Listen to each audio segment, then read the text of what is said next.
বেশ কিছুদিন ধরেই ভাবছিলাম হাটে যাব, ওই জন্যই দেখো আমি আর বৌদি মিলে বেরিয়ে পড়েছি হাটে। আর অনেক দিন ধরেই ভাবছিলাম যে আমার কিটোটা ছিঁড়ে গেছে, কিটোটা কিনবো কিন্তু হাটে বাজারে আসাও হচ্ছিল না, কেনাও হচ্ছিল না। তাই আর আজকে তো আমি ভেবেই নিয়েছি যে করেই হোক জুতোটা আজকে আমি কিনেই ছাড়বো, যাই হোক না কেন।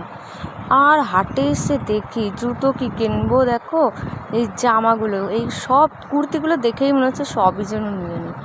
কিন্তু দেখলে আর কি করব, কুর্তির টাকা তো আমি আর আনিনি, আমি এনেছি জুতো কেনার জন্য টাকা। ওইদিকে বৌদি দাদার জন্য আর দাদার ছেলের জন্য প্যান্ট নিয়ে নিল, আর আমি চলে এসেছি জুতোর দোকানে। কিন্তু দুঃখের কথা কি বলবো, যেই জুতোটা পছন্দ করেছিলাম সেই জুতোটার সাইজটাই বড় হয়ে গেছিলো। আর কী করবো, চলে আসতে হলো ওখান থেকে ফেরোতে। সেই ফুচকার দোকানে দাঁড়িয়ে পড়েছি আমি আর বৌদি ফুচকা খাওয়ার জন্য।